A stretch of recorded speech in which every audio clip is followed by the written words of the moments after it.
All right, Media Day, and we are joined with Barbers Hill new head coach Cody Simper and coach. Uh, let's just start off with why was Barbers Hill the place that you wanted to be? What caught your eye about that town?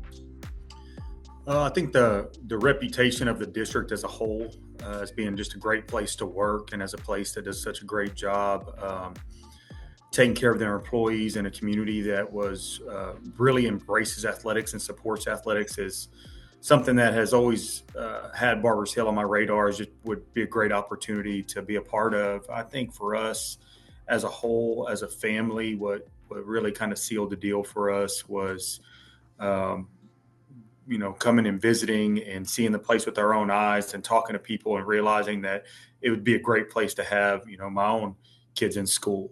And, we do have a young one that's in first grade right now. And, just seems like the ideal environment for a young man that wants to be well-rounded to be in and just a great school district as a whole.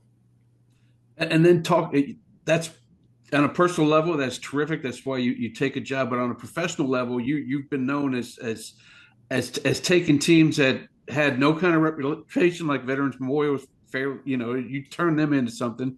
Cy Woods was kind of looked over in that district. I mean, you got them to 8-3. It may be a different deal here at Barbers Hill, considering they have a history. They have a history of making the playoffs. They have a history of going a couple rounds deep. Is that a different approach you're taking, or are you going to take the same approach as you have everywhere you've been? No, I don't think the approach changes. I think no matter where you are, unless you're coming off of fresh off of a state championship, the goal is to elevate the program from where it is. And depending on the starting point, sometimes it takes a little bit more in some places than in others. And like you mentioned, Barbers Hill does have such a rich history of success and a consistent history of success. I think our goal is to continue to meet those standards, but then to elevate it when it comes to, competing for district championships and postseason play. So that's really one of our goals at this point.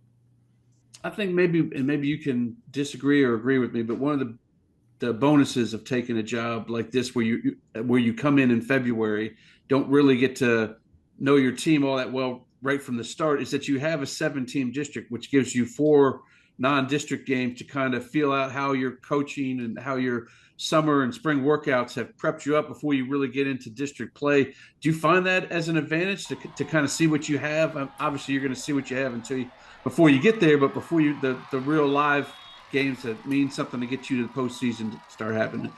Yeah, I think the advantage of getting here in February and being able to put a staff together for spring football is has been crucial for us. I think we're going to have a lot of questions about our team answered before we get into summertime, as far as who we project to be varsity football players and who we project to be starters and what people's roles are going to be. Of course, that's always subject to change. That'll change over the course of the summertime. That'll change throughout the season as we get some real on the field performance. But we feel like we've got a pretty decent idea of who we are as a team, and there's always going to be questions that need to be answered. I think for us, the larger questions are going to be about our competition and how we stack up against them. There's been a lot of turnover in our district in terms of coaching changes. So there's a lot of preparation that we've done up to this point, that in getting ready for next year's games, that we're kind of back at square one as new staffs are coming in and installing new systems. Yeah, let's talk about the rest of your district really quick, because at the top there, along with you, is a Lufkin and a Port Arthur Memorial, and these are teams that are historically good, and also in this district, you got to gas up those buses because you got some drives to take as well. Galveston Ball probably will take a step back because they're 80% of their offense left, either transferred or went to Texas and is dominating. I think we know what we're talking about. But talk about your competition, what you see there as guys that you really need to fight through. Well, I don't think that we have any game on our schedule that we're going to um, put on a pedestal and say this is the game for us. We got to win this one. We want to go into each game with the intention of being the best team that we can be, and try to win, week in and week out. I think that one of the things that stands out about our district as a whole is just the amount of talent that you see. Even teams that maybe have struggled in years past have special athletes and special football players, and it creates a situation where if you don't come out and put your best effort forward, that any team can beat any team any night. Barbers Hill dropped a couple of district games last year to Lufkin and Port Arthur Memorial. Um, the Lufkin game was a multiple score game, but the Port Arthur Memorial contest was a close one, and they won in overtime in a shootout versus Galveston Ball. But the other district games that we were able to win last year were very competitive games as well. So every game is going to be important. I think Lufkin was able to make it through the district slate last year undefeated. I think doing that is incredibly difficult in this district, and probably unlikely for most of the teams in our district to achieve that this upcoming season. But it's definitely a goal of ours. I guess lastly, and again, I realize you rolled over there in February, and we're like 3 months later. Have you had a chance to look at your team and what kind of players you have back? Because guys that caught our eyes, players like Keegan Morton at receiver, and a couple of your D linemen are huge individuals, especially Trey Clark there, the newcomer of the year. Talk about where your eyes might be going towards during spring ball, during your summer workouts to look for somebody that may step up.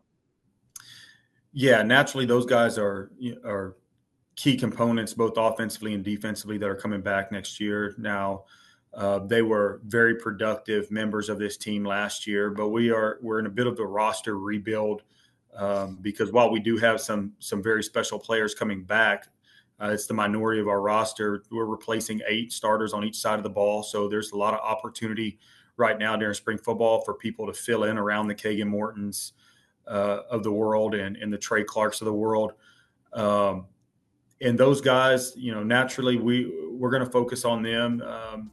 They are big portions of our team, but right now the primary focus is to find the guys that we're going to build those rosters around them. And like I said, there's a lot of competition going on right now at almost every single position. And so it's been a competitive environment, which has been fun to be a part of. Well, it should be a fun and informative off season for you, and we're looking forward to when the season starts. So, Coach, I appreciate you joining us. Yeah, it's been fun. Thank you.